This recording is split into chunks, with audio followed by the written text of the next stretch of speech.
오늘 또 하나 좀 중요한 뉴스가 이제 청와대 시대가 다시 개막을 했는데 이제 대통령실이 아니고 이제 청와대로 호칭이 바뀌게 됐습니다. 이재명 대통령의 출근 모습 한번 보겠습니다.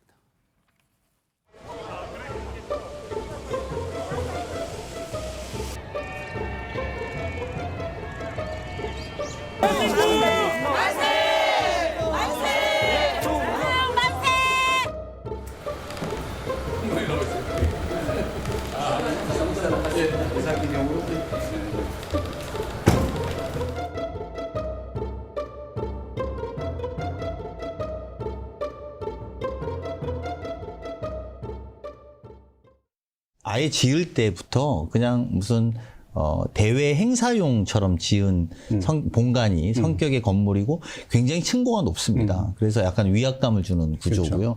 그리고 군사 시절에 지었던 그런 느낌 그대로 살아 있어서 그래서 어떻게 구조를 좀 바꿔보자 이렇게 해서 여러 차례 상의를 해도 거기는 공간이 그렇게 나오지 않아서 급기야 대통령이 연민일관 그러면 참모들이 있는 데서 공간 하나 만들고 그 공간은 그대로 두자 대통령이 옮겨오자 이런 생각으로 조정하게 된 겁니다. 같은 건물에 있다고 걱정 많이 한다고 30초 안에 가야 될 텐데 어떡하냐고 다들 그렇게 말씀하시던데요. 예. 사실은 지금은 같은 층을 쓰고 있어서 더 가깝습니다. 아, 원래 용산의 대통령실에서는 같은 층을 쓰고 있었고요. 뭐 지금하고 다르진 않은데 조금 더 피곤할 것 같아요. 그가 청와대 비판이 때 구중궁궐화 되는 거 아니냐는 비판에 대해서 이번에는요. 대통령이 여기 본관에서 직무를 하는 게 아니고 여민 일관이라고 수석이랑 보좌진들, 비서들이 근무하는 그 같은 건물에서 근무를 하게 된다는 겁니다. 그럼 강훈식 실장 설명처럼 층만 다르고 대통령이 바로 위에 있는 거예요. 바로 전화하면은 뭐 30초도 안 걸리게 소통이 그만큼 좀 다양해질 수 있다. 많아질 수 있다. 그런 측면이 있을 것 같아요. 같은 공간에서 일하는 것에 대해서는 원칙적으로 뭐 잘한 일이라고 평가합니다. 예. 왜냐하면 과거에도 본관과 실제 비서진들이 일하는 곳 간의 물리적 거리가 길고 또 관저도 관저에서 근무하는 시기도 꽤 있거든요. 대통령이. 관저에서 근무 많이 했죠. 네. 예. 그렇기 때문에 이런 공간이 멀어지면 실제로 보고를 하든 여러 가지 의사결정이 늦어질 수 있다.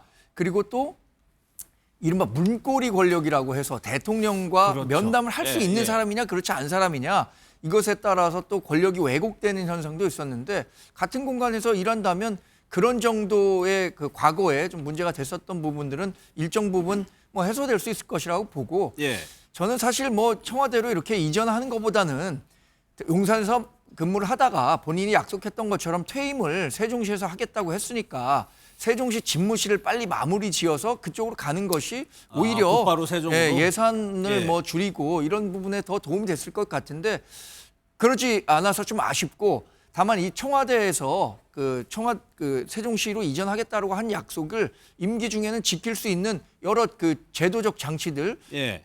야당과 협의해서 빨리 마무리했으면 하는 생각을 갖고 있습니다. 예, 행복청 업무보고에서 뭐 이재명 대통령이 세종시 얘기를 했죠. 임기 후반에는 갈 것 같다고 얘기를 했는데 넥타이를 보면 앞서 이해운 후보자 얘기를 할 때처럼 그러니까 어제 인사를 하고 오늘 출근하면서 그 통합을 상징하는 그 여러 색깔 들어가 있는데 넥타이를 맸단 말이에요.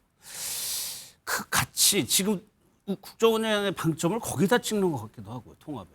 예, 뭐 다 아시겠습니다만 그 내란이 발생하게 된 가장 큰 원인 중에 하나를 윤석열 씨는 뭐라고 얘기하느냐? 거대 야당 때문이라고 예를 들면 말도 안 되는 뭐 그 예를 들긴 합니다만 국민들이 지금 가장 문제시 되는 거는 여야 간의 갈등, 소위 통합이 되지 않는 전쟁과 같은 정치 이런 정치를 하면서 민생의 삶과는 무관한 일들이 벌어지고 있기 때문에 정치를 하는 특히 대통령에게는 좀 국민들의 갈등 또는 정치 갈등을 치유하고 통합의 길을 갔으면 좋겠다라고 하는 요구들이 되게 강한 것 같아요. 그리고 제가 처음에도 말씀드렸습니다만 이재명 대통령이 전 노무현 대통령이 정치개혁이라고 얘기한다면 좀 이재명 대통령 같은 경우는 저희 협치라고 하는 새로운 정치적 패러다임을 만들고 싶은 요구도 꽤 강하다는 생각이 들기 때문에 예. 전 이것들을 좀 실현하는 과정인데 오히려 내란을 극복하는 과정에서 이런 것들을 성취해낸다면 훨씬 더 좀 단단하게 좀 협치의 기반을 마련할 수 있을 거라고 생각을 하는 것 같아요. 예. 근데 아직까지 국민들이 보시기에는 여전히 여야가 갈등하고 싸우고 있는 상황이기 때문에 이런 말들이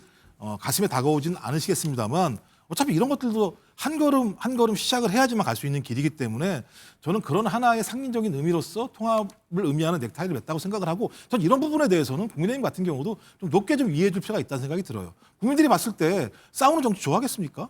오히려 같이 토론하고 협의하고 좀 소리는 높이더라도 타협을 할 수 있는 정치를 원한다는 생각이 들기 때문에 저는 그런 방향으로 갈 수 있는 대통령의 의지가 있다면 좀 국민의힘도 거기에 맞게 좀 보조를 좀 맞춰주면 좋지 않을까 이렇게 생각을 합니다. 알겠습니다.